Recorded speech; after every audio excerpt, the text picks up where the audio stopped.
감사합니다. 저는 그 비점 오염 저감 관련해서 좀 질문과 그 의견을 드리도록 하겠습니다. 지난 행감 때도 제가 비점 오염의 저감에 관련해서 말씀을 드렸습니다. 저는 그 비점 오염원에 대한 좀 관심이 높습니다. 왜냐하면은 그나마 어딘가에서 오염 물질이 나온다라는 특정된 점에서 나올 때에는 이미 수자원본부에서도 잘 관리하고 있다라고 생각하고 있는데, 반면에 비점 오염, 그러니까 어디서 나오는지 모르는, 예를 들면 도로 같은 경우죠. 도로 같은 경우에 발생하는 이 수질을 오염시키는 물질에 대해서는 아직 좀 우리의 기술도 부족하고 경험도 부족하고 또 사업과 예산도 부족하다고 생각하고 있습니다. 특히나 저희 지역 그 광주의 상수원 보호구역은 도로가 필요해서 도로를 늘리려고 해도, 도로 폭이 좁아서 확장시키려고 해도, 도로뿐만 아니라 자전거도로를 넓히려고 해도, 보행로를 만들려고 해도 환경부에서는 항상 말씀하시는 게 비점 오염원 때문에 설치할 수 없다라고 합니다. 그래서 그 비점 오염에 대해서 또 관심을 갖고 있고, 비점 오염을 줄일 수 있는 방법에 대해서 저희가 더 검토하고 확인을 해봐야 된다고 생각합니다.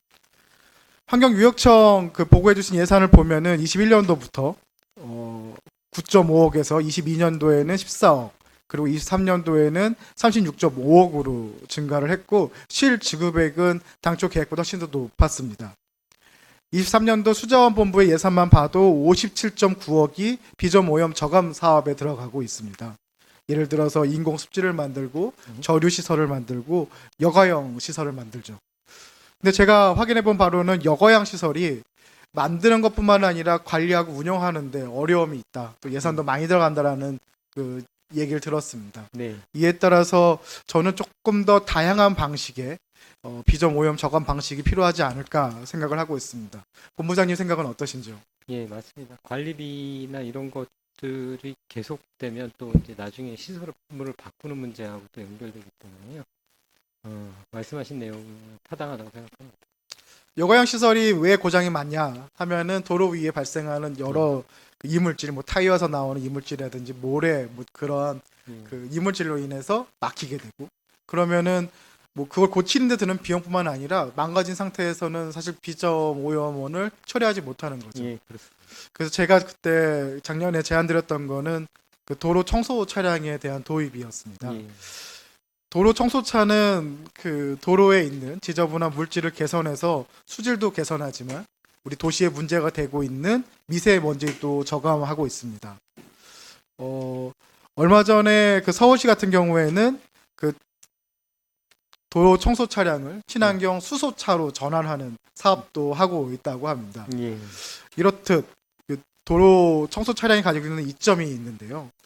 또 하나의 이점은 그 사용 용수, 그러니까 청소에 쓰는 물을 하수 처리 재이용을 할 수가 있는데, 지금 제가 파악한 본 바로는 저희 국내에서 하수 처리수 재이용률은 16.1%, 21년도 기준입니다. 예. 한 매년 1%씩 증가하고 있는데 30년도에 저희 목표는 34%입니다.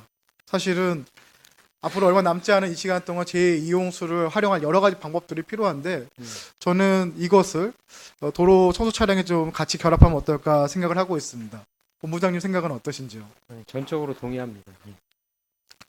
근데 그런 문제가 있더라고요. 이 도로 청소 차량의 운영 주체는 기초단체다 보니까 네. 경기도에서 수자본부에서 할 일이 없다라고 생각할 수도 있겠지만, 저는 저희 상수원 보호구역, 현재 상수원 보호구역 안에서라도 그 수자원본부가 시범적으로 좀 우선적으로 이 사업을 투입하면 어떨까 생각을 가지고 있습니다. 두 번째는 그 차량을 넘어서 가지고 클린앤 쿨링 로드 사업입니다. 예. 이미 도시에서는 도시의 열섬 효과를 줄이기 위해서 이제 사용을 하고 있는데, 이 또한 미세먼지 저감과 함께 저 수질에서도 더 관리할 수 있는 장점들이 있습니다. 예. 또 그 하수 처리 재이용수도 사용할 수 있죠. 그래서 저는 그 새로 경기도에 만들어지는 도로, 그리고 우리가 3기 신도시 등 신도시들을 만들 때, 이럴 때는 적어도 이 클린앤 쿨링 로드 시스템을 적용하고 도로를 관리하는 청소차는 친환경 수소차를 활용하는 방법을 수자원본부에서 지속적으로 좀 요구해 주시길 부탁드리겠습니다. 예, 그렇게 하겠습니다. 일부 지금 그 경기도 건설본부 도로건설과에서는 일부 이제 도입을 해서 도로 청소 차량으로 사용하고 있는 경우가 있습니다. 이 부분은 저희하고도 연계해서 계속적으로 좀 확대하고 예. 특히 광주시처럼 이렇게 재원이 부족한 데는 건설 본부나 이런 쪽에 협조도 구해보도록 하겠습니다. 네, 알겠습니다.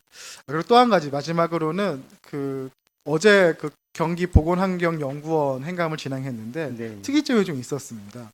연구원 내 물환경 연구 부서에서 예. 6건의 물환경 관련된 물산업 관련된 물기술 관련된 연구를 진행했고 예.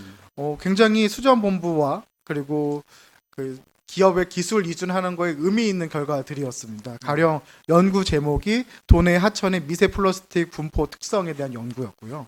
2015년도부터 지금까지 총 8건의 물기술을 기술 이전했었는데 예를 들면 그 기술 중에 하나가 하폐수 색도 제거 시스템 및 방법에 대한 부분이었습니다. 이렇듯 저희 경기도 내에 있는 그 보건환경연구원에서도 물 관리 관련된 연구도 지속하고 있고 또 기술 이전에 대한 부분도 진행하고 있으니 이 부분을 좀 수자본부에서 잘 챙겨주시길 부탁드리겠습니다. 알겠습니다.